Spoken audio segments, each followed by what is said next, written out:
Wena unguba ethu osizumile. UnguThixo odale konke okusemhlabeni nezulu. UnguYehova igama lakho. Eqaleni Thixo bebubunye ubukumkani bakho. Umdala Thixo umuntu sele ubukumkani bakho somanda Thixo bucandwe phakathi kuchaba. Wamdala Thixo umuntu ngenjongo yokuba abuyisele Thixo ubukumkani bakho entandweni yakho yokuqala.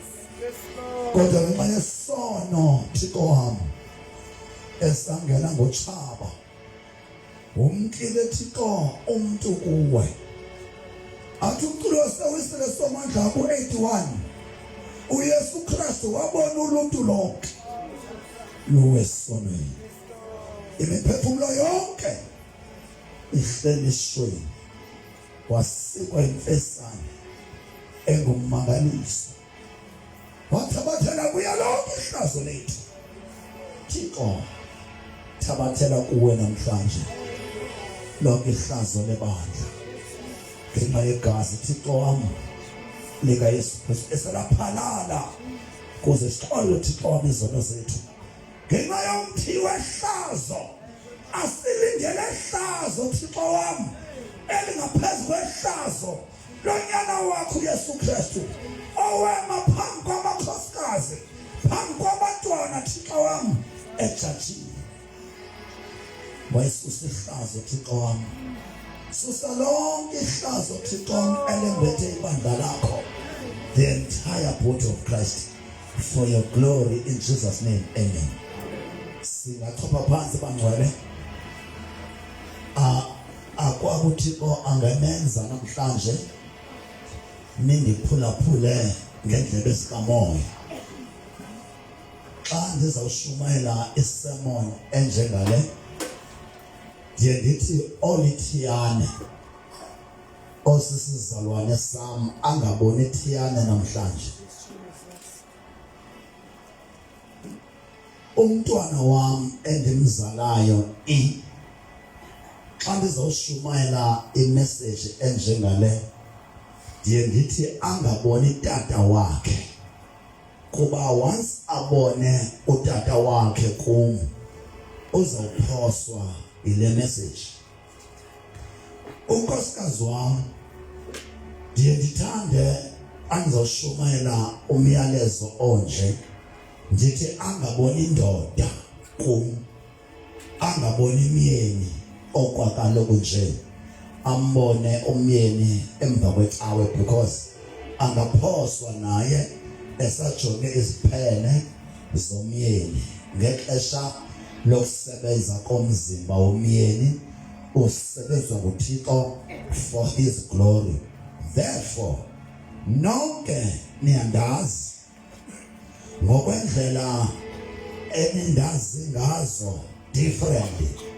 Ndizawucela uba uhlobo ndazi ngalo lingakuphazamisi uphoswe ngulo myalezo ongaphumi kum ophuma kuThixo ozohlangula 1 ozokhulula 2 ozokhusela 3 ozoxolelanisa umuntu noThixo wakhe ngoKristu Yesu 4 ozosindisa ihlabathi lonke ngokwencwadi yeBhayibhile uTimothi oqala chapter 2 verse 4 ongayena uThixo bonke abantu bangasindiswa.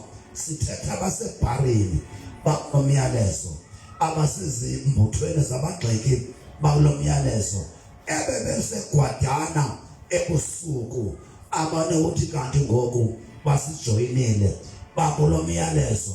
Ndithetha amahenyokazi mna akulomyalezo ukuba ongayena uThixo bangasindiswa bonke abantu bafikelele ekuyazini inyaniso. Ngunumber 5 lo. Unumber 6 ngumyalezo wokuphilisa zonke izifo ezidemonic nezifo ezinatural ngokuthanda kukaThixo. Number 7 ngumyalezo lo ongafunwayo yi-kingdom of darkness. Kuba lo myalezo endizokuthula namhlanje nguwo obulindelwe ukuze ibandla lizuze intsikelelo yobukumkani bukaThixo. Matthew chapter 6 verse 33. Kingdom prosperity. Zingapi? Joka ungaqwayithwa ucinge isishebo esingekho. Ucinge imali yabantwana besikolo osayishayo. Ungakulinge namhlanje ucinge ezo zinto. Ingqondo yakho mayibe lapha because inkululeko yakho nempumelelo yakho isekuveni namhlanje elilizwi le-deliverance. Zingaphi ezizakwenziwa nguThixo in his kingdom ebandleni lakhe lomzimba kaKristu Yesu omanyaneyo? Zingaphi? Zisixhenxe. Ndithi nguYehova uThixo othi mandithi kuni namhlanje sele kuqalisile, kodwa asingabo bonke kwalapha kuni abazodla ngoku, because abakabikho kule nto. Akuyo le nto ngoku uqalisile ukudla. Abaninzi apha kuni bazolamba just because abakaqonda ukuba yintoni le yenziwa nguThixo apha. Siphi apha? Wenza ntoni uThixo ngoku apha? Le nto yenziwa nguThixo apha yaphelela phi? Okuyaba besemhla beli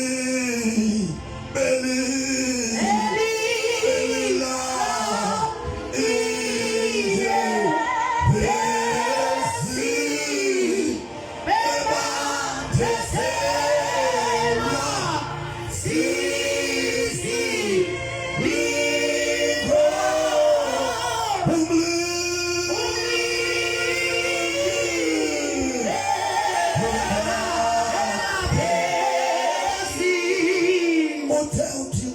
zendithethe le nto yokokuba musani ukulahlekiswa.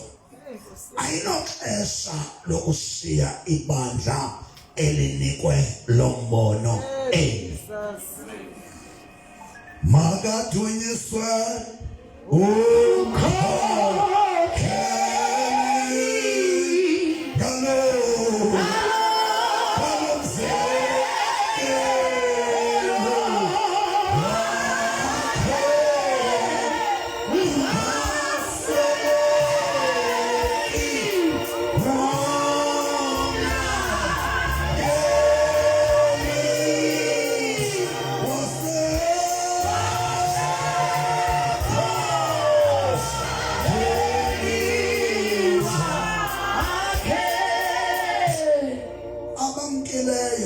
bayabuya. Yes, Lord. Abamkileyo bayabuya. Wena osele ulapha kule nqwelo. Yes, Jesus. Manje nixelele hleze nizocinga ba si-strategy sami sokunigcina. Lusizi kuni. Yabona abantwana aba bazoza ngentshutshiso. I'm sorry to say. Ndimhlupha umntana omnyandla uzamile ubatsala. Bazoza ngentshutshiso. Abantu abatsha bazobuya ngentshutshiso. In fact, ophumayo ngoku uphume ngexesha elirongo lababuyayo. Xa uphumayo ngoku uzawudibana nenyambalala yabantu abeza kulo mbono, because uzawutyhilwa kubo noba kuni ufihliwe lo mbono. Hosanna to the highest.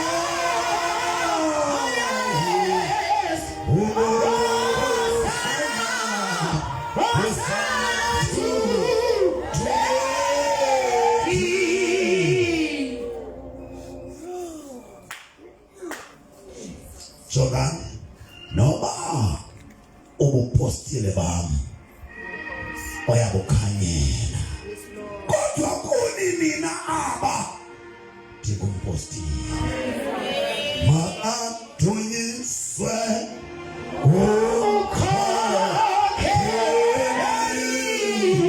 ngalo mzekelo wakhe ungaseleki khona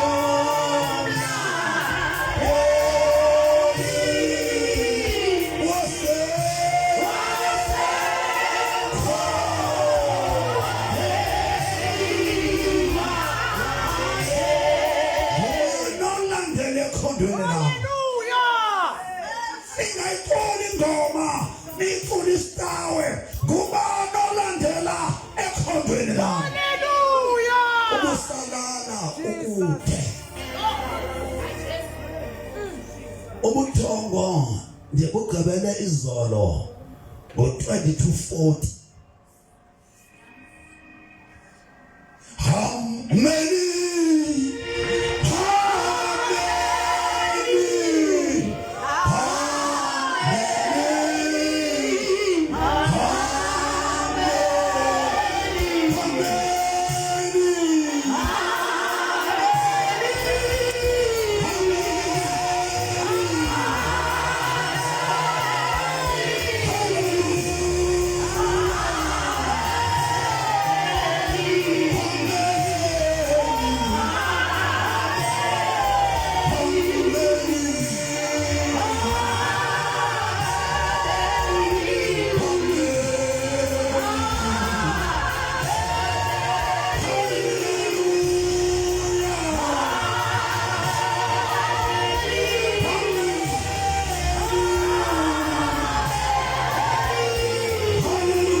Somali gospel the confront mamelani bangcwele isenqinqile yoba xa sishumayela siconfrontwe ngamadodana emali kusazawuza abantu basikhombe ngesibhamu kodwa sidubuleki. Makadunyiswe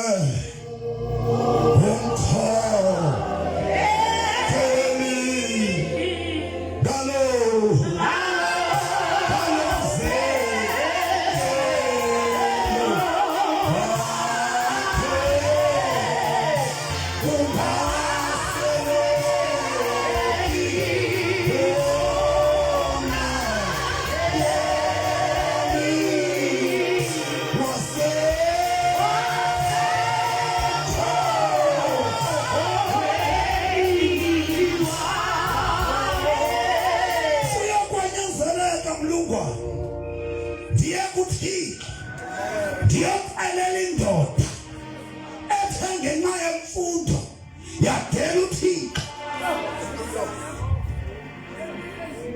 Uyabuyela imfundo yakho. Wenzakala kabufikosha. Ngoba ndazi uThixo othe olwalento andithume yona akasabi nomadikiza ulandothixo uqobo kwanyanzeleka mandiyangocini ndiyocelela uxolo indoda ebethwe imfundo yacinga imfundo ingaphezu koThixo ndaya kuThixo ndiyonzusa.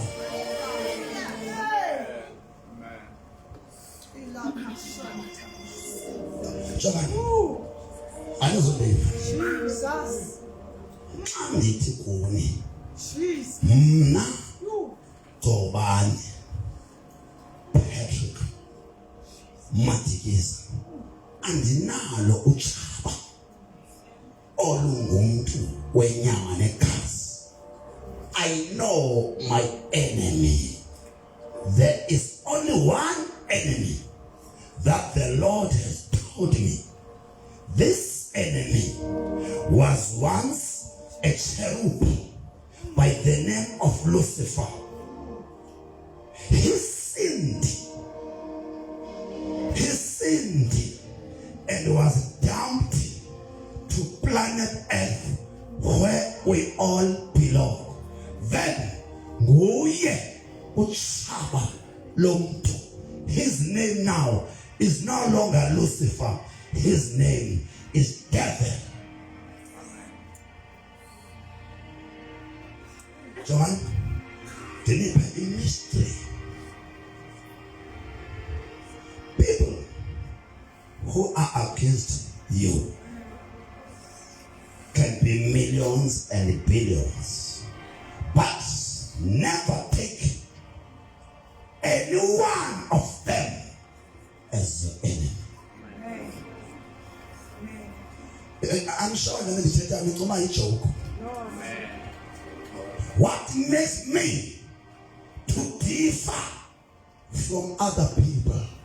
Some people have enemies. I will never have an enemy by the name of a human being. I know who a human being represents in God. I know the enemy of the kingdom of God. I know the enemy of the Holy Spirit. I know the enemy of Jesus Christ. I know the enemy of my God. He is my enemy as well. His name is devil. Amen.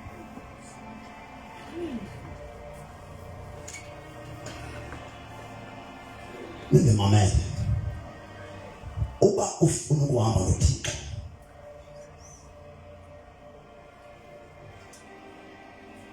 If ufuna ukuhamba noThixo, ndimamele ndikunike indlela necebo lokuhamba noThixo linye qha.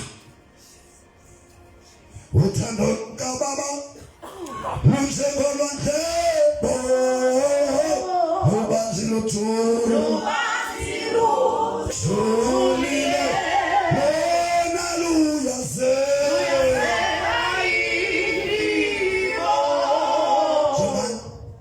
Yes, bafana nifuna gifts of the Holy Spirit. No, you want to be anointed, all of you. But I don't care about anointing. I do not care about anointing. One thing I care most about is the concept of love. It's because the Bible says sifunda singxamile. Sifunda singxamile. The book of Matthew chapter 22 verse 34. Owona mthetho mkhulu ngaphezu kwayo yonke imithetho ngumthetho othathu. The book of 1 Corinthians chapter 13 esona sipho endicela nonke nifune sona after this sermon sisipho sothakathwa.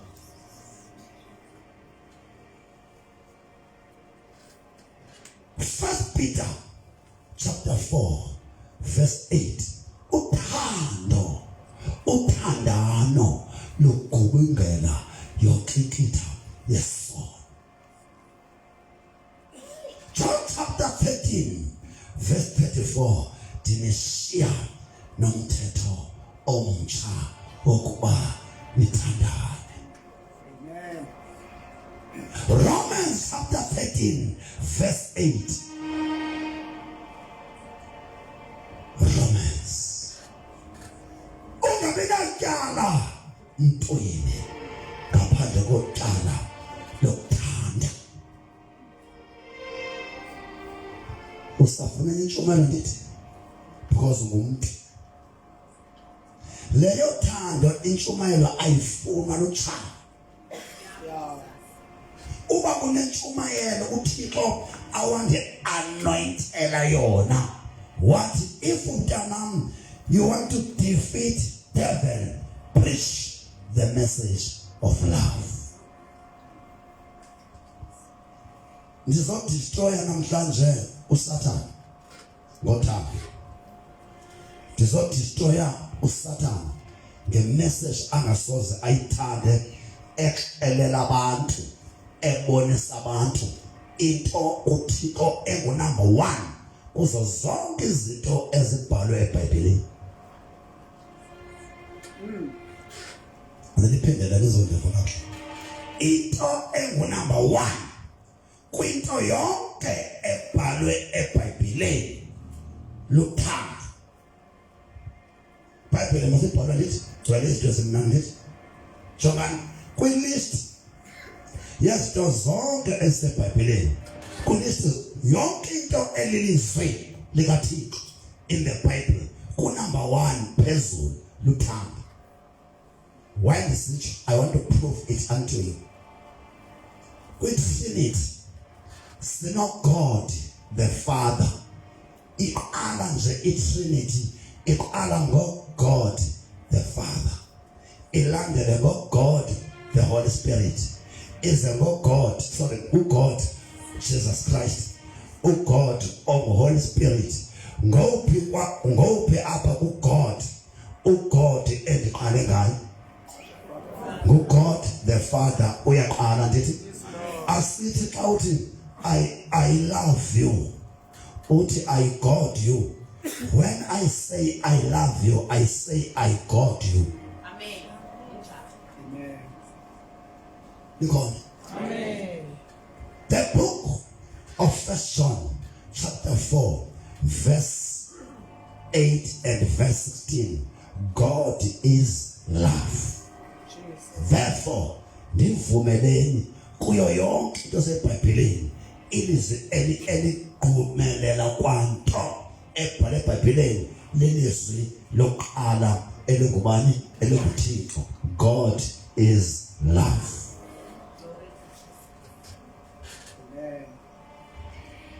Ibandla lingekachilekelwa nge-concept of love will never defeat the kingdom of darkness. Jesus. The concept of love ifuna ukushunyayelwa, ithandazelwe, itishwe, igxininiswe, kudiscipline abantu, discipleship only in the concept of love. Then you will make a church of Jesus Christ. Niyabona apha nibambana ngeziqhimo.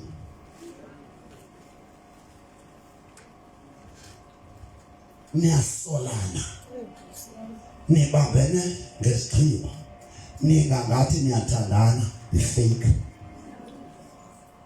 The true love of God namhlanje ndizawudlula kulo but andihambelanga kulo.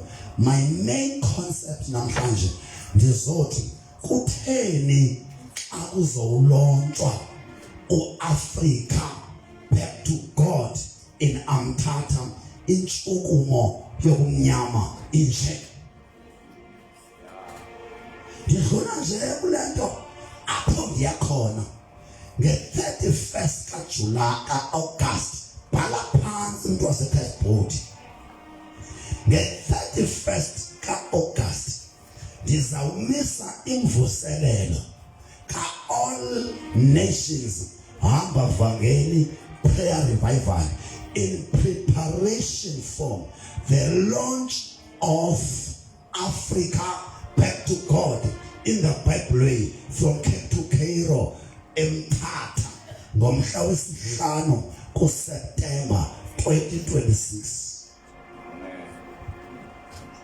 Yonke ke le mfundiso isezela kule launch ezoba seMthatha. Kutheni kwi-launch zonke khange ndayifumana into njenge-launch yaseMthatha? Yenzela uba ngabanye andithanda wonke umuntu ozova lo myalezo angake aphumle singagqibanga ukulontsha u-Africa back to God in the city of Mthatha for Transkei.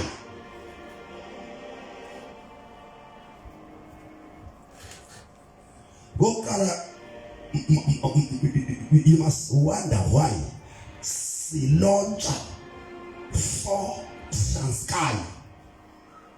iTranskei ngiyayibona ityebile ine-districts ezininzi kodwa zoba zilontshelwa zonke in the capital city of Transkei eNgumthatha.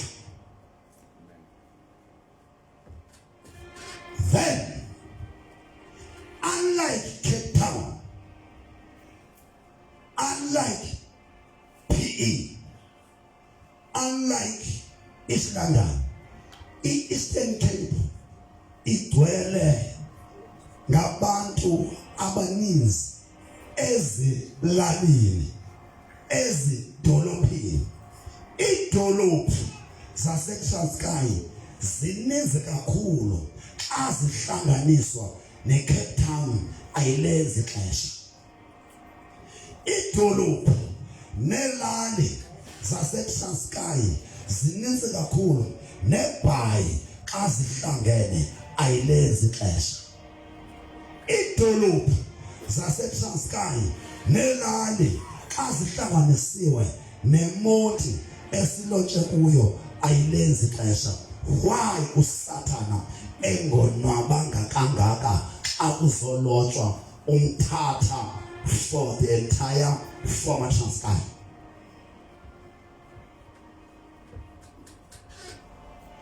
Abantu abaninzi baphela kwi-level ye-demons. Abedila abantu nemimoya baphelela kwi-level ye-demons. Xa sithetha ngesixeko, xa sithetha nge-nation, siyadlula kwi-level ye-demons. Sithethe ngama-principalities, governmental spirits that govern a territory. Then, 11 ye-anointing efunekayo apha, ayo anointing to deal with demons. Is the anointing to deal with the principalities. Ulwa nama principalities. You cannot fight the principalities alone. Michael Nomkosi must be involved.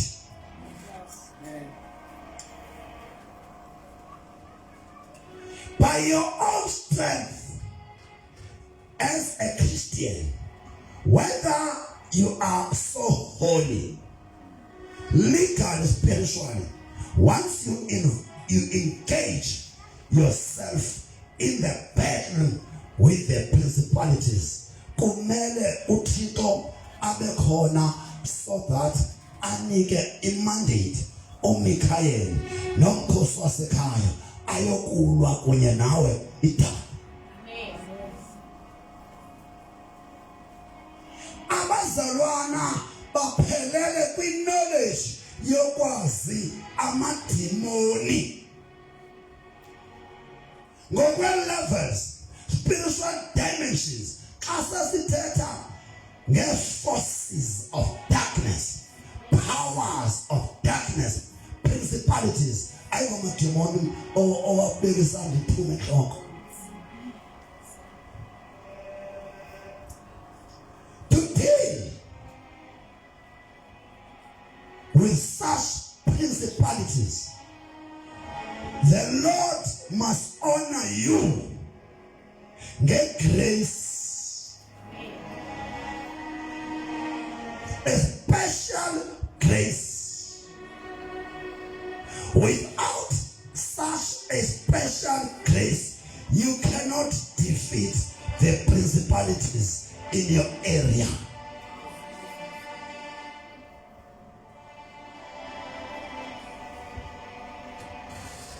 Look there. Kune messages ezingamele kushunyayelwa nangubani governmentally in the spirit. The moment you step uthethe ngalo message ulimele. Such messages uThixo by his grace uzinika abo bantu, uzinika lo muntu athengelo xesha wamkhethela to relay such a message. Ibe i-message engenofana ishunyayelwe ngumuntu oqhele ukudila namadimoni. I-message edinga imenhle.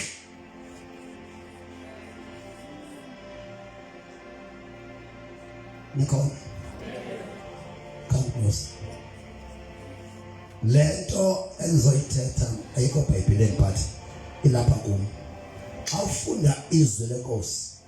The book of Ezekiel chapter 28, starting from verse 11, whereby all the qualities and characteristics of our enemy devil is listed upon. The anointing is there, holiness is there, perfection is there, beauty is there, minerals are there. Even Eden is mentioned. Mamelani neniphithi ngayazi. Iphuma kume. Uthixo is wiser than devil. Kwilist yezinto uLucifer awayinazo uzijonge from Ezekiel chapter 28. Ukhangele ba igama elithi menhle wayinayo na imenhle. Mna ngokwengqondo yami yakwamoya andiyithathi lizwini lento but ndiyithela ingqondo yami yakwamoya imenhle ngokukaGenesis chapter 1 verse 26 imenhle ndiyilinganisa ndiyifanise ne-dominion power. Mna ayikho eBhayibhelini ndini I am addressing ngengqondo yami xa ndilinganisa ndifanisa i-dominion power ndifanisa nantoni nemenhle. Imenhle ka-Eliya zangakwazi ukumelana nayo uSathana. Wada umprofeti u-Eliya ukuziqonda woyisa akafa njengabanye abantu naturally wathathwa nguThixo ngenqondo yomlilo. Not that wayengazanywanga nguSathana. He had tried him just because he was the man with the mental. Devil never attempted to win the battle against Elijah because of the mental. Elijah ezohamba, the mental isalaban ku-Elisha. Khangela eBhabhileni imimangaliso izimanga ezenziwe ngu-Elisha ngemenhle.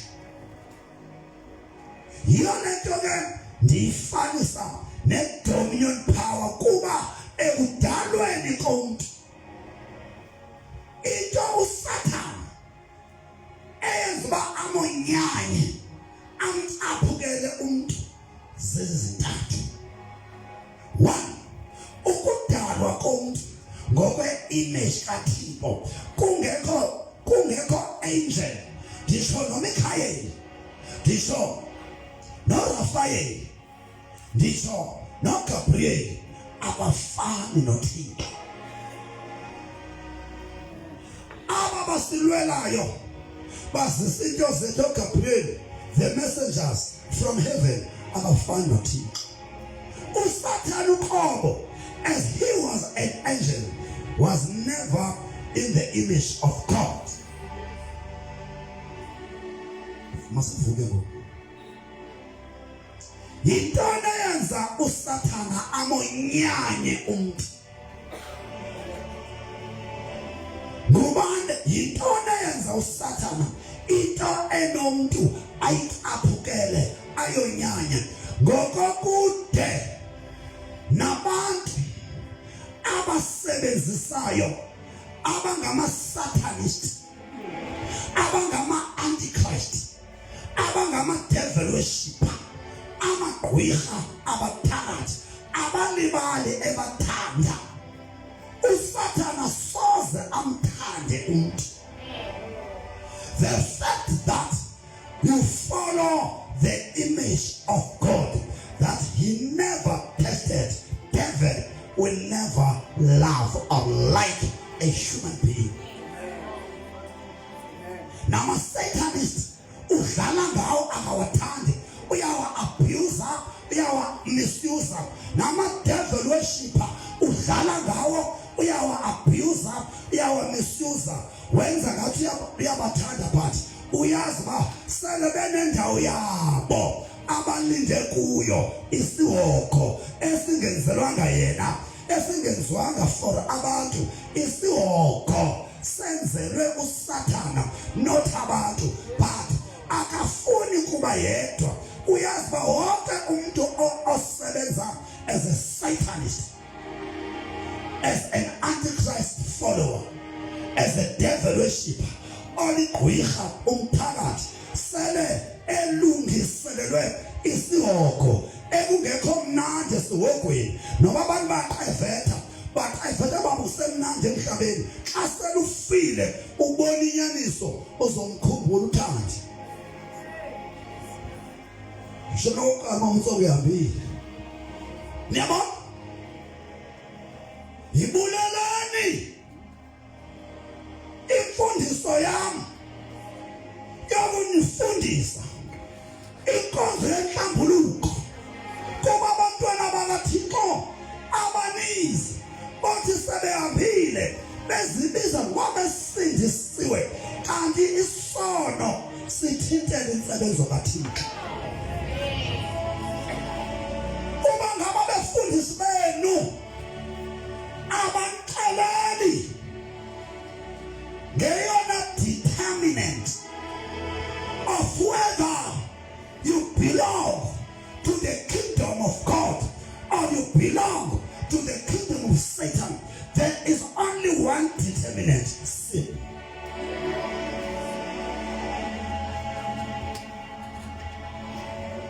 Libulalani bandla elihlala linikhumbuza ngesono. Kuba kokunceda ntoni ukukhupha izishumi zonke, iminikelo nemihumo, ungaphoswa inkonzo yebandla lakho, kodwa wakubhubha uye emadini apho kutshixiza khona amazinyo.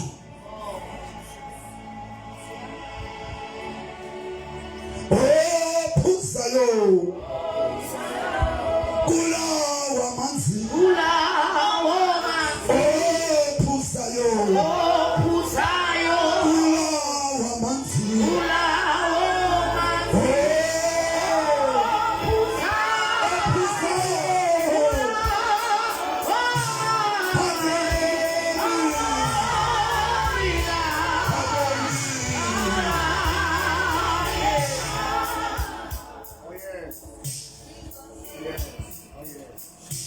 you are holy, you are holy, you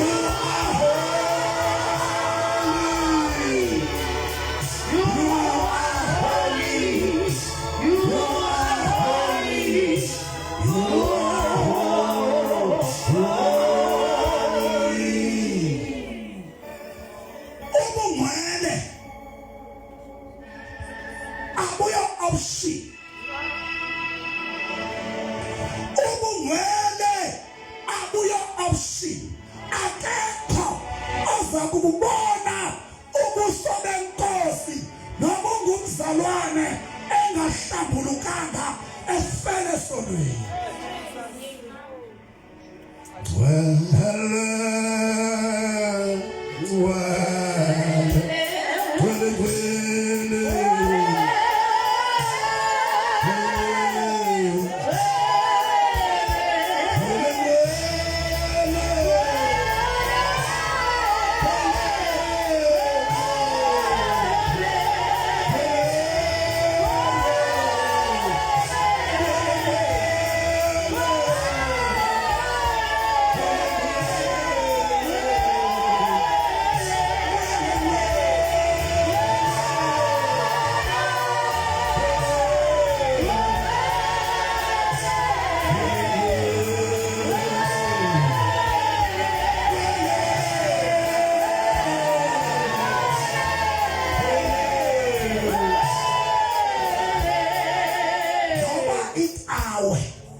Aziliqelele ngesihoko.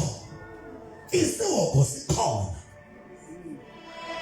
And kulonyaka wona ka-2026 uyalila uThixo because dithe kundilukisa there will be too much bloodshed ngo-2026 because ngunyaka we-contestation kunombango phakathi kobukumkani bukaThixo nobukumkani bobumnyama kunombango ngonyaka wenkunzi ezimbini inkunzi nganye imele ubukumkani ephuma kubo.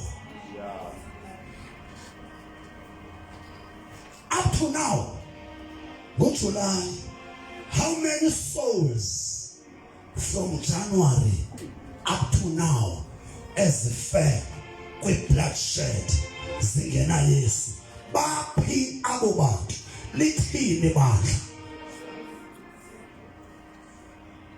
Dishumala on the 26th of July with a big question from the 1st of January up to the present time.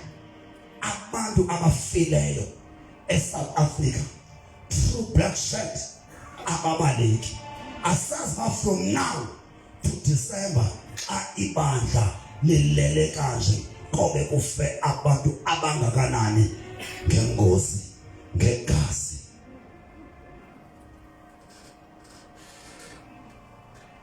Nigqwethiwe bazalwana nguSathane,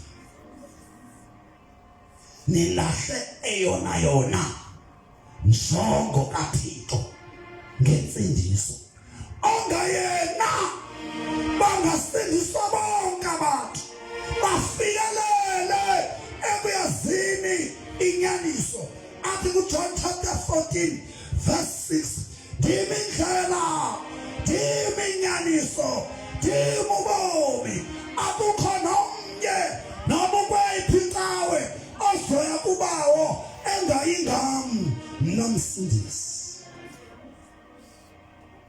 To chapter 4 John verse 23 and 24 kuza ilixa yayeselikhona apho bonke abanqulayo uThixo bayakumnqula hayi ngamadlingozi hayi nge-emotions bayakumnqula ngomoya oyingcwele nangenyaniso.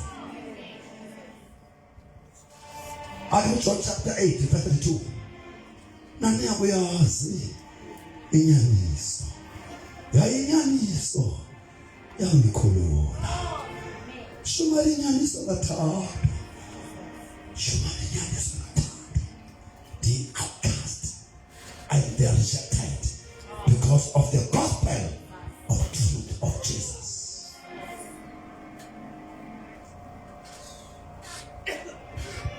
Diabo ofele tole ngoko. Semele umsuzwana. Semele. Kwawe. Semele umsuzwana. Semele umsuzwana.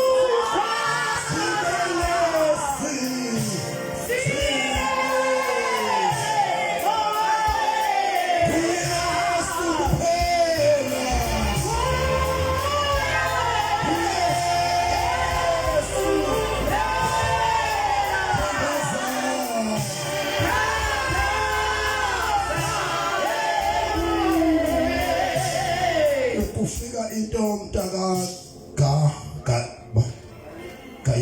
shaka bafana bam ndizohamba nawe apha evekini ndiyokubonisa how to evangelize. You know me, I am an apostle, eh? The worship team endihamba nayo ndino technical, but kunamaxesha ekungafuneki intente mfowakayo ebusika ngeke. Andisibe wrong Lord. Ebusika ndiyandifundisa ndivangela ongaphansi umnandi. Akukho sound system. Why I do not like a sound system these days? A sound system is abantwana bazojona. Ngamanye amazwi uzopromote umjolo bazotyakataka ngawe emveni koko bayomethisa. If ufuna uqonda ilali ifuna wena nyani negospel yakho yenza njengami. Ngoku ndiyawugqiba umqwano ndiqale ngabantu abathathu, ngabantwana abancinci ababini noma abathathu, yangasistadium iyagcwala indlu. Uqala apho ukuvavela nyana ndikupha ntoni amava. Hambani bana bam niye kwezi ndawo enifuna ukuya kuzo, ndiyanikhulula but qalani kongaphansi. Uba nihamba ngogobo lwam uzobatsalela yonke, then ibe uma uthi etenteni ziyabethwa intente these days because usathana akasifuni intente. Masitshintshe uhlangothi ngala kongaphansi ubadibanise kuRoosevelt.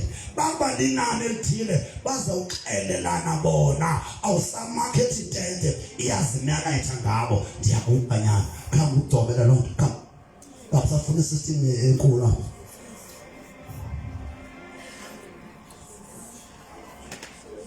Usushamba ukuba wenzele bakwenza nto ndiyakuthuma ngoku. Jonga abafana bam sanofuna into zokugqibela sevana sendihamba ngentente ezikhulu mna yaqala kongaphansi. Sanibona sendidumile ndiqale ndingaziwa, but le nto ilapha kum ayinangaphansi, inomntu oyifunayo angoyisebenzisa. So ungathi mfana wam ibandla lakho alikhathalelanga bethule ngabo. Ndiyanifundisa intente inendleko. Ungaphansi uhayika uphatha ubhakana wakho ulale kuloo mzi oya kuwo qhubeka umsebenzi without any expenses. Thixo ngokutshisela kwakhe ndiyamkhulula afike iprovision.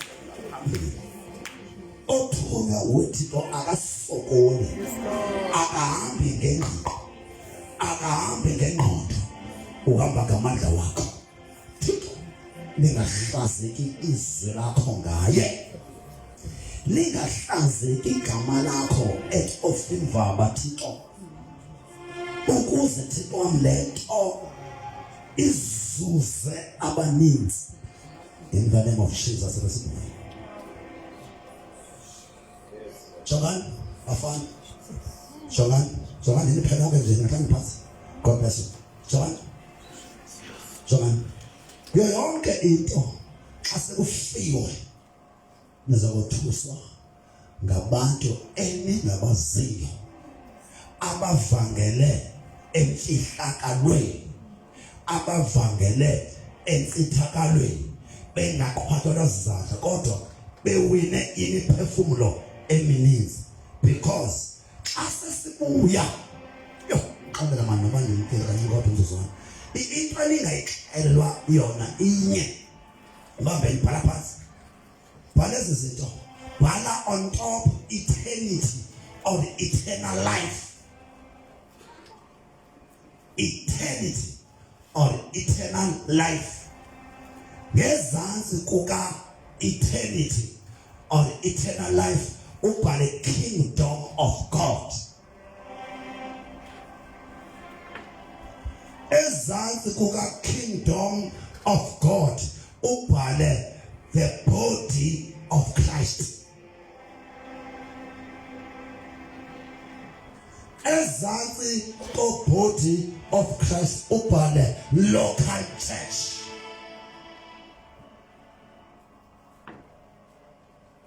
Ezantsi kuka local church ubhale families. Ezantsi kuka family ubhale individual. Nanso i-hierarchy yokupositive. Mamela uqala uyi-individual. Yes, Lord. Nisetywaleni nibaninzi, nisemjolweni nibaninzi, nisekuthengiseni imizimba nibaninzi, ilizwi lekuchane wedwa.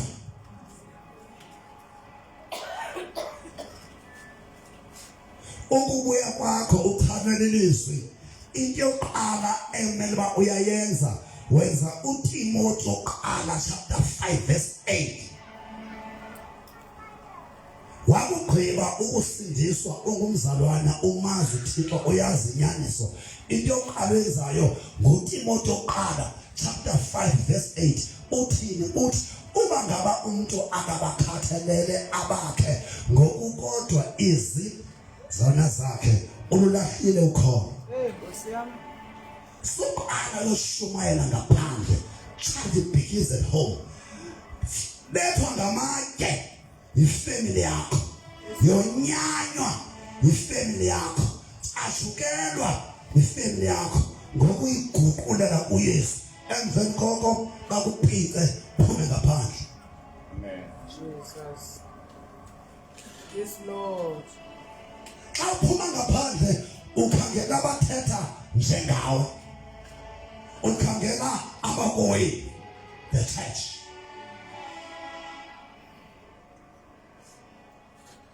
Umsebenzi we-church, umsebenzi webandla kukuza ecaweni nizodisciplishwa, nizofundiswa ngecawa. Yonke le nqalo siyenzayo ayikabi kaThixo yethu. Umsebenzi wami njengomfundisi wenu kumele bangecawe ndininike ilizwi, ndinondle, ndinifundise, nibe nolwazi ebeningenalo. After church service niyokuzenza abafundi zonke intlanga ngokwezipho zenu. 1, abanye bazophuma bayovangela because of impartation. Apha nizo-impart. Akakho umuntu omamele mna ngoku apha kuni ekumele uphuma esenjalo after my message. Kumele xa uphuma kule message ugcwele like a tank egcwele amanzi uyophokozela aba-empty.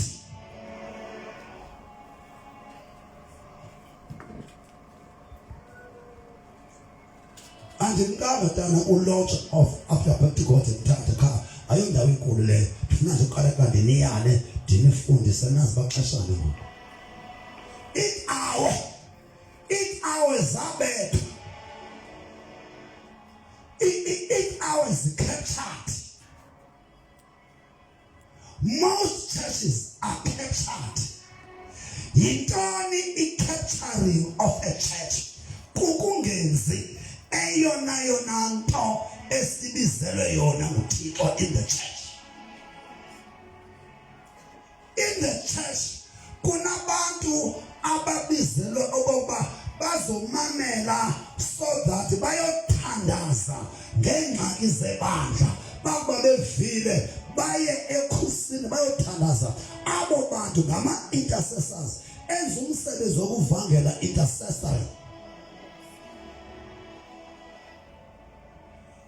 Alunye udidi luzawuphuma njengoGayiya apha bayofuna imiphefumulo bevuselela ezitrateni, ezibhedlela, emajele, ezikolweni, ezikliniki, ezitratweni.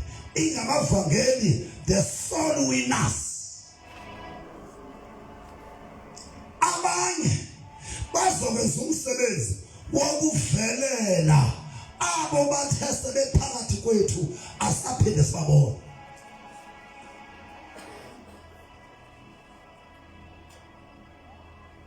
Umsebenzi wenu ngekawe nizo empowerishwa kuzokwenziwa i-empowerment so that during the course of the week nihambe ngalamandla asayiphela phambi komgqibelo aphinda ahlaziwe ngekawe.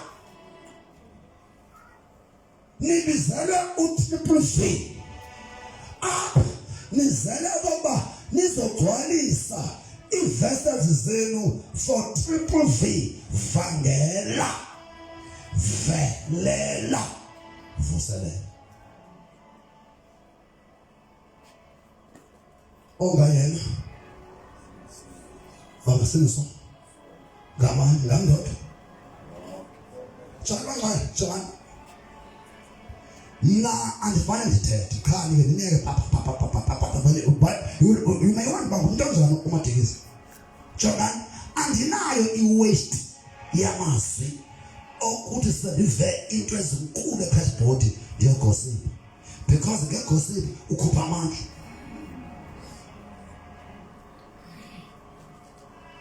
Umuntu ogosipha yithi ndisekulomntu qha mvale okuthi mathandazo into zimbini ndisekulomntu othi uthe kungenjalo vala ucango sithandaze umkini. Once you entertain i-gossip libalani ngokuthandaza abazalwana nisamkela i-gossip ube yiphathi ye-gossip ungumthandazi. Utraina yonke lento ifumana ngecawe xa uzothi after church ungavangeli ungaveleli ungavuseleli ugossip. That's why every Sunday sizolosilokha kuwe but sifana noba sigalela kwivesi elivuzayo vuza indawo. Amana ngokugqibela. Do you know why nisilo zikaweni? Imagine mangcola if benokutyhilelwa nguThixo uba umfundisi wenu uphethe eyiphi menhle because neemenhle ziyashiyashiyana. Nemenhle ziyashiyashiyana. How I wish uThixo ebenokungityhilela uba umfundisi wenu uphethe eyiphi kwiintlobo zemenhle beningeke nisho. Thandazani uThixo andityhile kuni because I will never reveal myself to you ukuba ndingubani. I never. Because mhla ndenza loo nto ndoba ndathi ndiyasipromota ndingena ngomoya wokuziphakamisa kulungele uThixo angamxeleli ndizazi ndodwa uba ndingubani. I know even nomuntu osecaleni kwam ndisho my wife kunento engafuneka ndinxele zona ezinzulu zathi ezingamonzalisa na. uPawulos kwakunezinto angazithethi kunento eseza kwenzeka ndingekafi ndathi kuni ndawuze ndinixelele before I die mhla yenzeka soze ndife ingenzekanga akuyonto. It's only known to me. Ndibulela ngoka ndibulela ngo ndibulela ngo yakomsindi ziwa nyana katheka Elo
Lichumela miyaphi izothatha kuthathe papa khona ukuphako Jonathan ngqondo ikhona anointing upon the anointing upon ile eyanikwa prophets of the Old Testament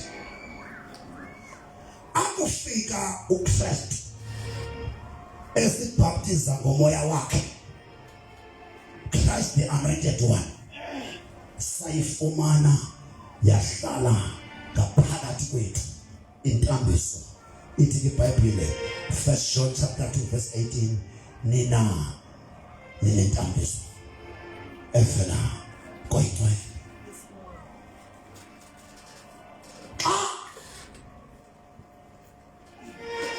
ufuna ukunceda abantu abangathanjiswanga baflowe kwintambiso bengathanjiswanga usebenza olwesithathu didi anointing with ngokufika komuntu onjalo ufika icawe kuthiwa ama-death worshipper ayibophile ubambe mic kusebenze anointing with in other words ayisebenza ungekho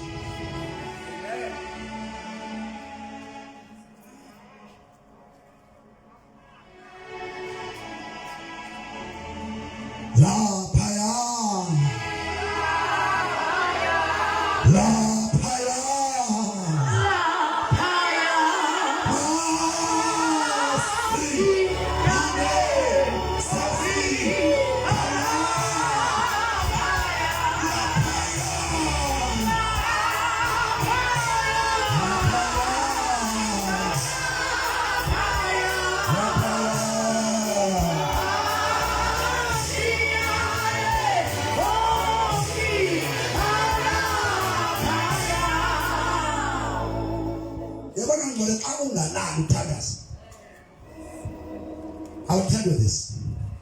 Sana enjoy ukuva kumnandi ukuba nami. Don't enjoy inhlumano zami uve kumnandi uhlangula ukhululwa ukhuselwa uxolelwa usindiswa uphiliswa usikelelwa izulu alokulalelwa ukulalela Sikhathi kubiza phila wethu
siqale a day before yesterday praying for that message ebeniva nomsoco emngcwabeni le enze indoda yandiqala kanje bendiyithandazele.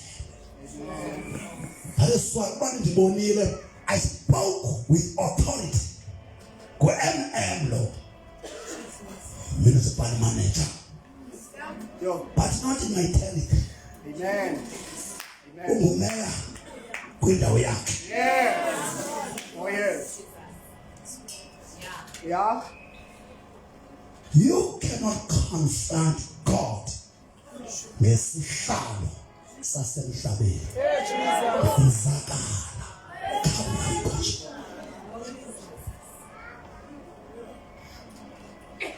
Konglonto ndedlule. Ndithi individual wet. Yeah.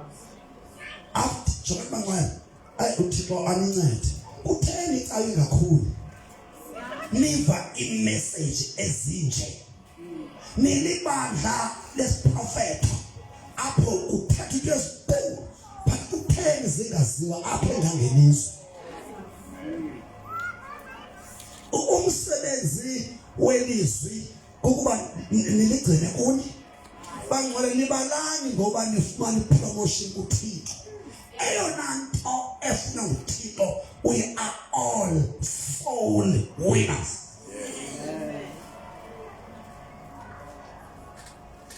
We are all soul winners. Abanye the soul winners through intercession.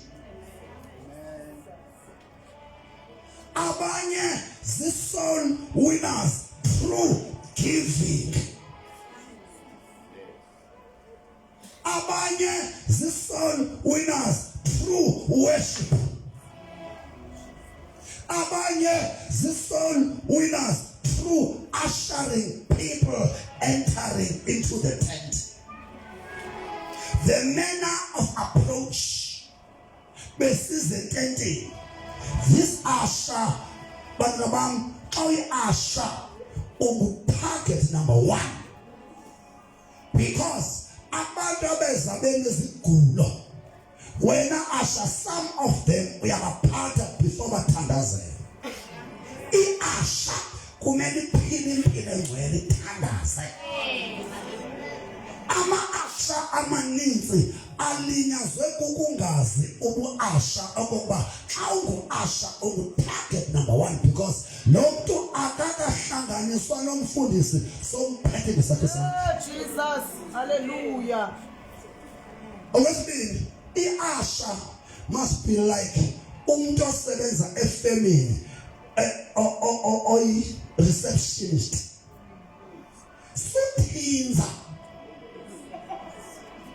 Sothinza u-asharisa abantu endlini kaThixo engcwele. Uyaziqonda uba ungumuntu ongenabubele. Asikukhuphi but khangela indawo ke-asharing engazokwazi uba kuvele ubuwena. Ifana nomfundisi noma umfundisi. Mama umfundisi kunamaxesha ekumele uba uthi ngexesha ikhonsi yakwakho ikunyakazisa ufika abantu showing a smiling face. Jesus. Hallelujah. Ikhonsi yakwakho ikunyakazisa uba bekumele uba uyabonakala facial part just because ungumelusi kumele uba izimvu zingaboni uba ungcolile lapha ngapha. Umuntu oyiface kaThixo kumele aba njengoThixo. Hey, Jesus. Hallelujah. Nonke apha nitsalwa yi-anointing yendoda engathi ayinangxaki. Into zonke zithi mama zithi tata. Why?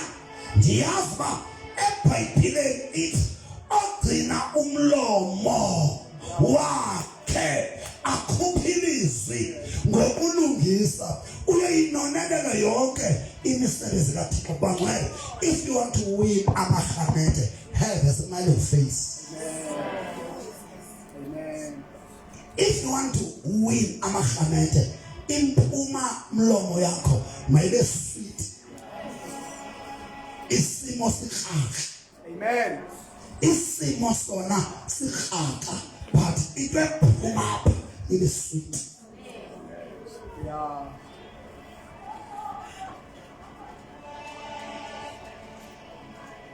Yabona uthi usazondipha istadium sabantu because undibabale uThixo ngempuma mlomo into etsala abantu into ephuma apha iyokhana oniyadilisa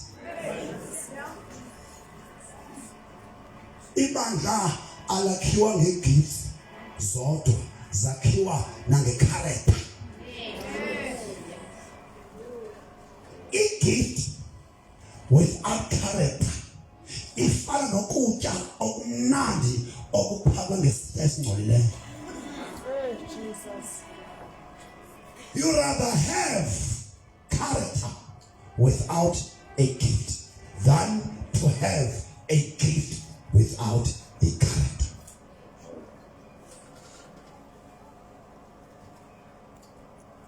Akathi uThixo akubizele abantu bakhe unenhliziyo egogotyileyo.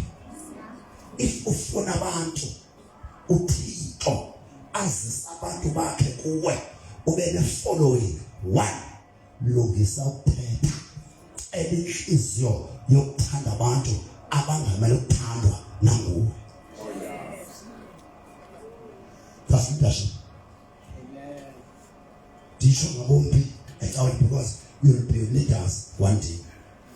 Yingozi ileader.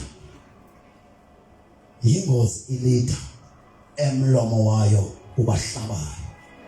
Kuba xa ithethayo iyabaxhonda. Diniphe isecret. Diniphe. Before ukhuphe into ithethe kuwe ngaphakathi. Uyiva izophuma umuntu imlungele na. Once uyive isixhobo kuwe sibasayikhupha. Yeah. Amen. Xa uzothetha qala udrile. Xa uzothetha qale uzidrile uthethe kuwe. Umoya wakho uzoyamkela ikhuphe. Uba ngaba kwa umoya uthi fike. Yeah. Ayikho right for abantu bakathixo.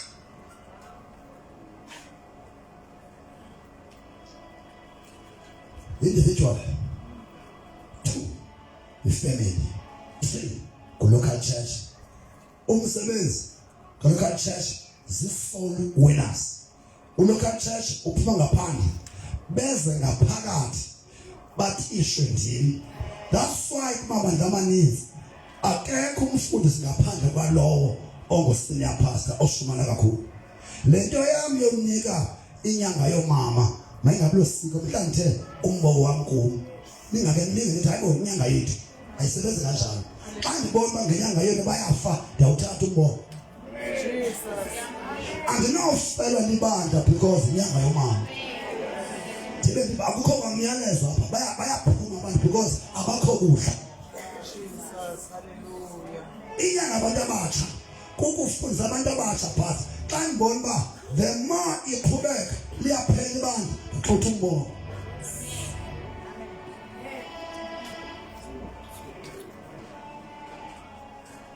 I have to guard the mission and the vision of God. Amen. Ayiziphi nasi nje leadership mkholo.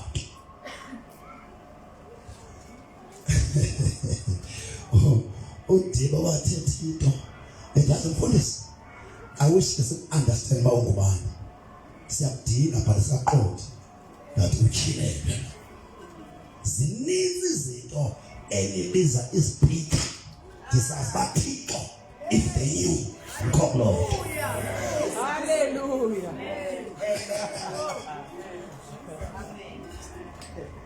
Oh Jesus.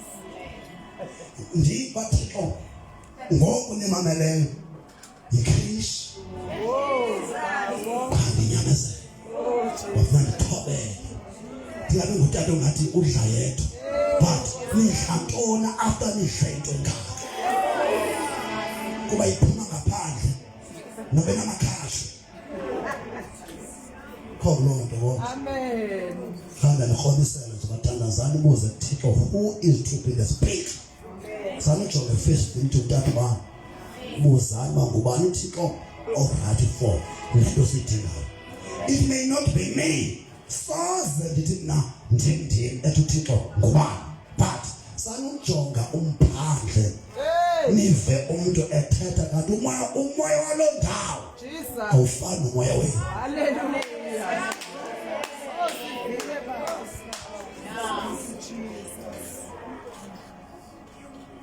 Uyena phiji madilizayo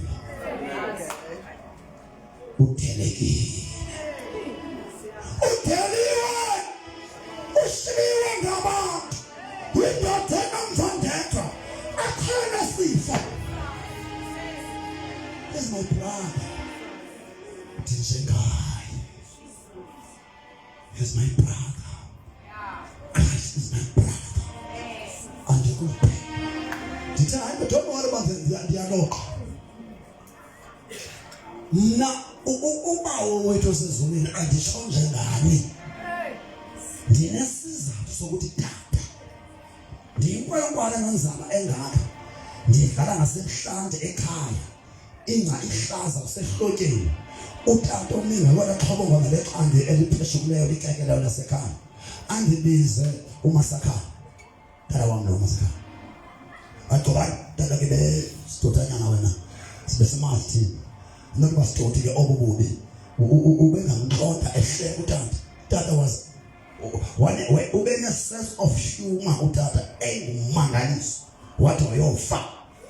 Agcobani ngizapha njengelani biza ngayo uthi ndenze ntoni. Tata benale nto yam ongathi iyafrawuna ezanto ezimama avale ndivele qale ndibone zona zithe wathi Agcobani ngotata wakho andifane naye Thixo wam yini ndiveza ndlebe nathi apha iboma ndizoxwengisa athi hayi ndithethe ukuthi utata wam notata wakho yinye nguThixo, andingotata wakho. Utata wakho notata wam yinye nguThixo. My father has been my brother. Amen. Nike nindile nithi tata. Yes.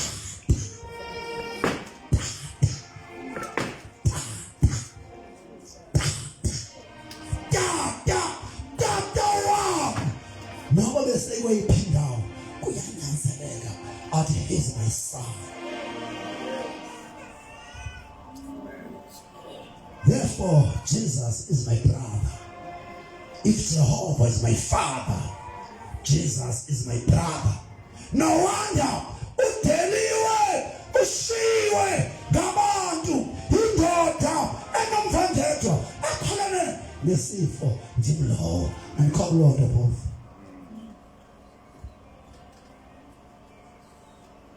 Yaniyala musani ukuba nomoya wecawe wokuza ecaweni ngecawe nive into ezinkulu, kungabikho nenye isoul on Sunday othi lo uzengamo akabiyo le.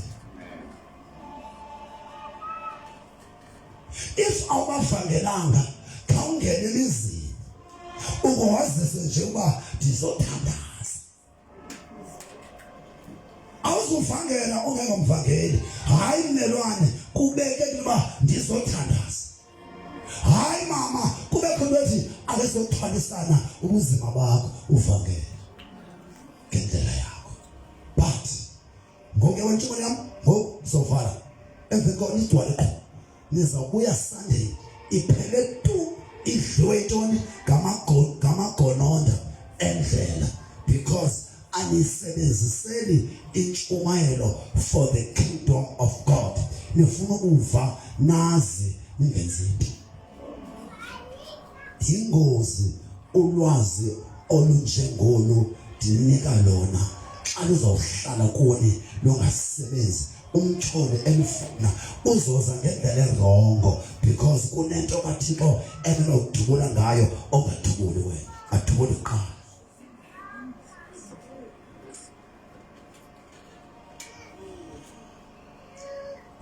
Number 3 lebanga lithi Joy mangani manje niphethe ngazi. There is a lot my ilahlekiso ebantwini. Paul sebani ngexesha labo iChristianity ibisengathu ingekaziwa. Therefore bekuba khona ibandla elinye umthatha wonke kuthe libandla lasemthatha. Ngokukhula kwegospel uThixo wavulela even the locations ibe nebandla so that kudibane ngolo mabandla ezolokishi enzibandla elinye lasemthatha. This is the church that I want to see in the city of Umthatha. Ababantu bangazinto bathi lento yenu ayifane uPaulos balinye ibandla ngelo xesha kwa igospel yayisengathu kwakaba abantu bayanda nezono ziyanda abanawulethi dolophu mayezilokishini iqala local church. uThixo wayengavuli chance yoba umuntu azibone engucwethu omkhulu kunomcwethu icawe izibone ibhetele leyicawe nabe nje nguSatan. I-purpose yecawe is soul. It was an extension of soul winning.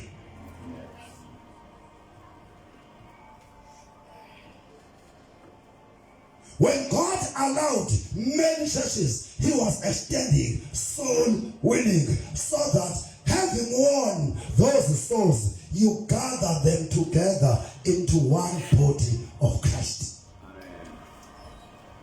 You got it? Amen. Then, each body of Christ is in the kingdom, your kingdom. Body of Christ bazalwana akuyo kingdom. The body of Christ is in the kingdom. In the kingdom kukhona izinto ekuthiwa zii-minerals.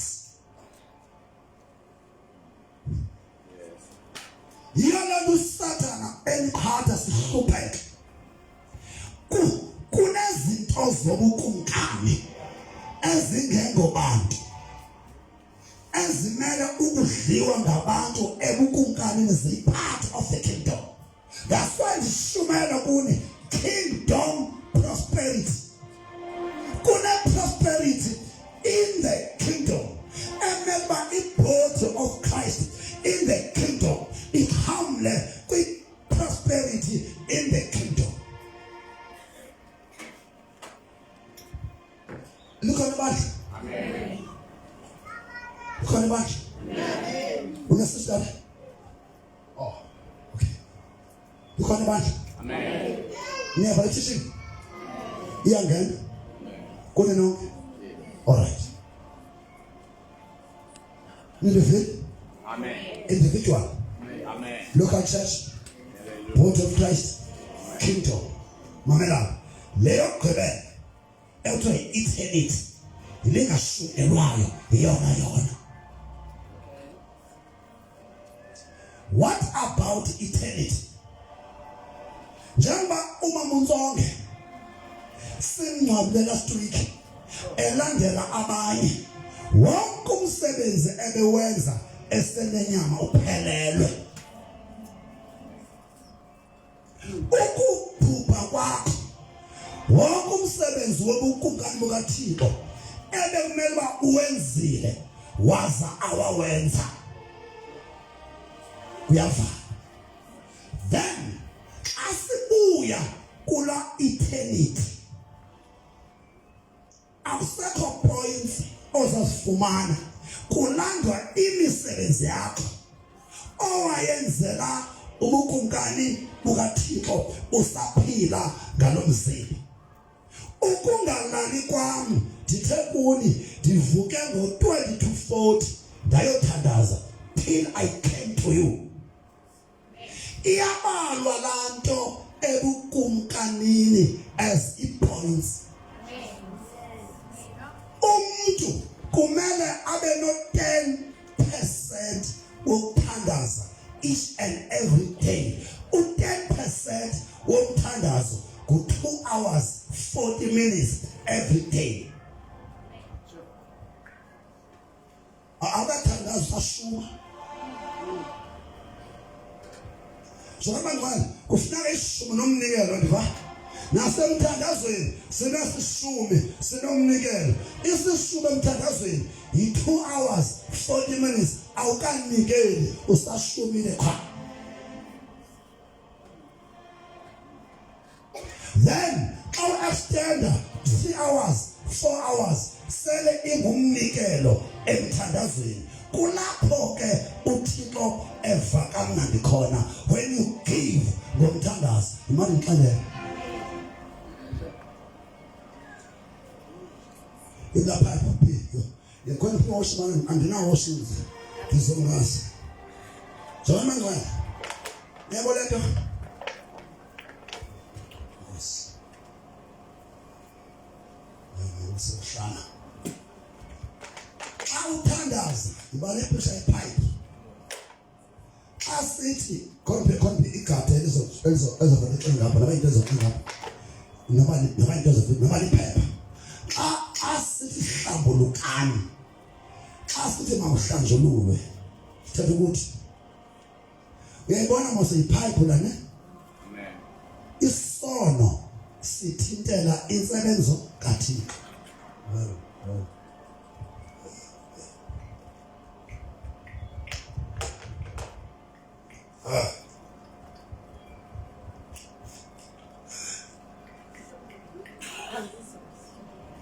Uthandaza ungahlambulukanga ufana nomuntu othe uThixo ufuna wena apha phezulu wena ulapha ezantsi ukhetha nayo but kunento evale upipe.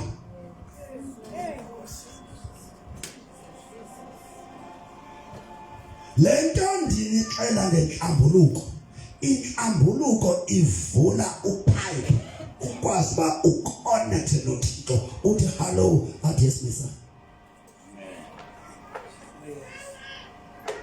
Ukungalali kwami ndithandaza ndivula le eternal so that kungabikho moya ozawuvala indlela phakathi kwami noThixo. Mamela, let's say awulalanga uthandaza ne. Okokuqala, when you pray alone in your closet, when you worship now in the church, usithi kukhini ngone beluhlaza beka iye wanga kwenzekani njengoba ndithandaza ebusuku the very same voice connected noThixo through prayer. Asale iworship kunje iphethe yiyo lento iworship kungamelanga iqhubule umbongo kanti ihlabelela kusenalento.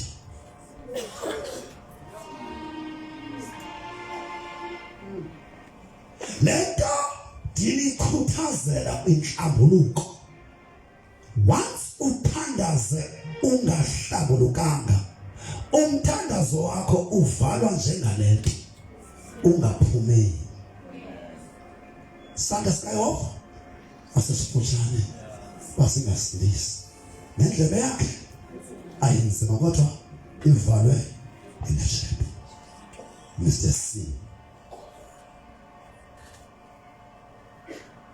Ogqibela uyanelimaza umfundisi onganishumayezi ubungcwele.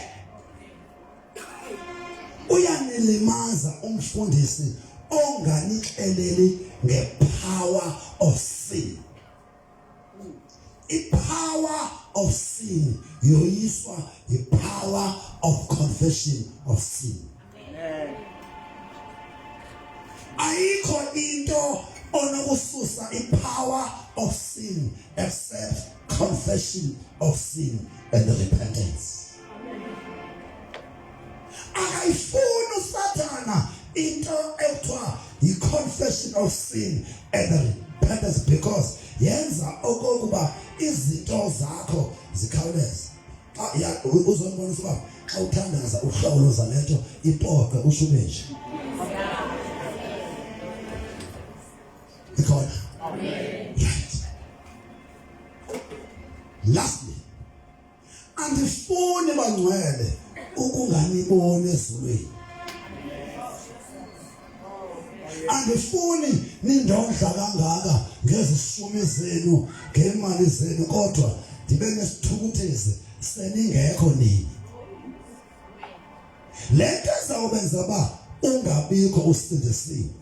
Akuthethi ukusindiswa kaninzi kakhulu ufele sonweni. Yona nto ndikhuthaza inkonzo enhlambuluko uba ungangafiki edolophini kanti ubonile wangasivuka. Ndiyambulala uMama Ntsonge ndahle ngiqhesa ngani. Not that wayonile. Ubethi uthande ofisi ntata ndingathinda uba ndisizwa ngaka. Ndincamela umzimba wami ufuna amadoda. Ndifuna ufele enkosini, ndisuke ndiwe kanti uzofa. Akukho nto ebeyoyika uthandi njengesiwoko. Ndingayibalisa into ebona kuJeru. Before singcwaba uthandi, ukunongeza uba sanudlana ngoku. uJeru uthi sisemonti ndiyevale ngoba ngicabanga ngikathatha ngemonti ngetranslate ngo-Dr. Rod ndiyevale. Sisemonti uMama Ntsonge ubhubha sibhizi yilodge yasemonti, preparing for ilodge yaseMthatha up. uMama Ntsonge usweleka sibhizi sitini sithandaza ngemonti. Saya sodwa emonti wabe sesibhedlele. Asiva umphanga wakhe abantwana bami khanga bayamkele lonto. Onke uJeru tata ndiyabeva abathandazi basingaleni, kodwa mina uThixo makathethe kum andibonisa uba uphithandi. Nango ke thandaza umntana wami. Ndiyamazi ke ndiyabe naye igorha uthandaza. Uthi ndibona tata uqhuba inkonzo. Gqi uMama Ntsonge encumile emhle. Undibuza uba Mama Ntsonge awufanga na? Ancuma le ndifile. Athi Jerry ndifile. Athi Mama Ntsonge kuthiwa wena uwe ngemoto ububokoboko. Uthi Jerry usajonge inyama ndidlula apha. Ebebona nguJerry lo Mama Ntsonge ebebokoboko. Uthe aseyibuya wabuya ngomzimba wamoya ongekho enhlanyeni. Jonga ke xa ethi uJerry mandixela utata Mama Ntsonge wancuma athi baba Ya. kusenjalo wavuka embonweni kwasoba mnandi kuye. But ndinishiya nomyalelo ukubhubha kukaMama Ntsonge kuyathetha. Sure.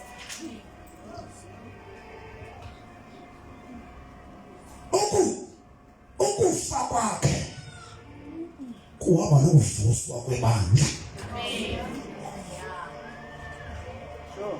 Andandithi Pik akwehla ibhokisi kaMama Ntsonge uzuzalise ilizwi elikuJohn chapter 12 verse 24 ukuba ukhozo lengqolowa aluthanga lwafaqala alungisha, so that uMama Ntsonge ebethandaza go-Africa back to God in the Bible ehamba nami ebengandixeleli ndiyazi uba uinvestile uMama Ntsonge kulo mbono. Therefore xa inyama yakhe ibona iba zimpethu, Thixo rewind those investment prayers.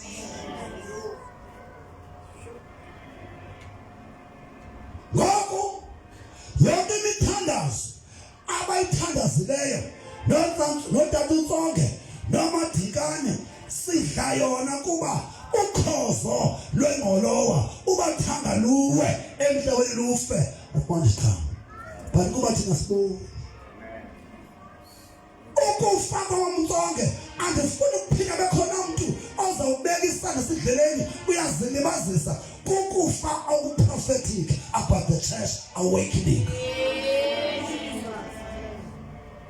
nobe sebenza naye apha ebandleni sanunxunguphala okukufa akusingisele kufeni kwenzele kuze kuzuswe abantu uThixo okukukaMntsonge akukufa kusingisele kufeni kwenzele kuze uThixo azukiseke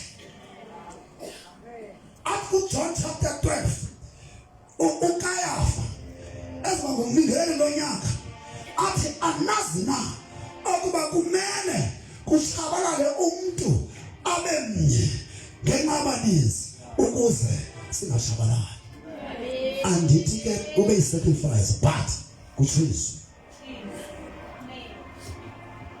ubani sathe khulubembe ngalomama mna ngisile khokulonto difine uDavid mna apha maMntsonge uthi uDavid esiza ezokhala uba ufile umntwana athi sapha ukudla ndidle uthi ngisalile lantoni na kuba ngexesha ebesifa umntwana ndiye ndazila ukudla akaphile umntwana ngoko ayinguye ozoza kum ndim ozoya kuye ingaba wena uza kuya na kule ndawo akuyuthandi ungahlambuluki njengayo sesiyayivali nazi izinto endinishiya nazo about Africa back to God dinike izinto ezisixhenxe andibasaziphinda to rescue ukuhlangula to deliver ukukhulula to protect to secure ukukhusela to forgive ukuxolela to save ukusindisa to heal ukuphilisa lastly to bless ukusikelela ngumsebenzi uThixo awenza ngokundishumayelayo ngalo Africa back to God zisixhenxe sesikaThixo intathu ezakho nazi ezakho to make 10 7 plus 3 is 7 ikaThixo i3 yakho nazi 3 yakho love peace unity her death uthandi is a sign that there is a paradigm shift in the realm of the spirit. Wokuphumla babo pewe bayokhala bona yenye pasi sasu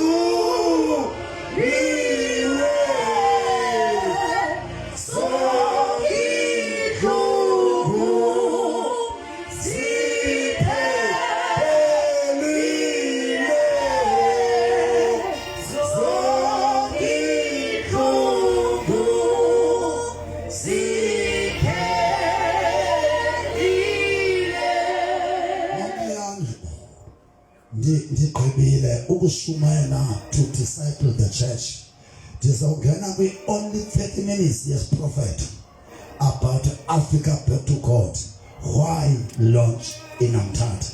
Ndizobulela ngale mfundiso so that abantu bakaThixo bazi ba uThixo uthethile ulumkisile uThixo namhlanje ucebisile unamhlanje uThixo uThixo namhlanje uempowerishile ngokumuntu lapha. Come and pray, Mama, and give thanks to God for this message. Then I just shift now to this 30 minutes prophetic ministry or a mission or a message about launching of Africa back to God in the city of umthatha.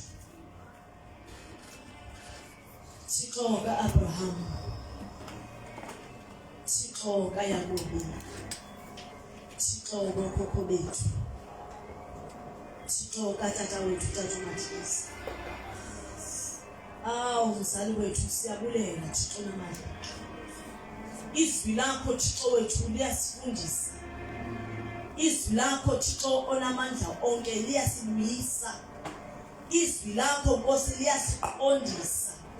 Apho Thixo wethu singakhange senza kakuhle khona lisibonisile Thixo wethu. Izwi lakho liyasikhuthaza ngoba masihambe siyokwenza abafundi benhlanga zonke. Thixo olungileyo, vusa ke Thixo wethu abathandazi.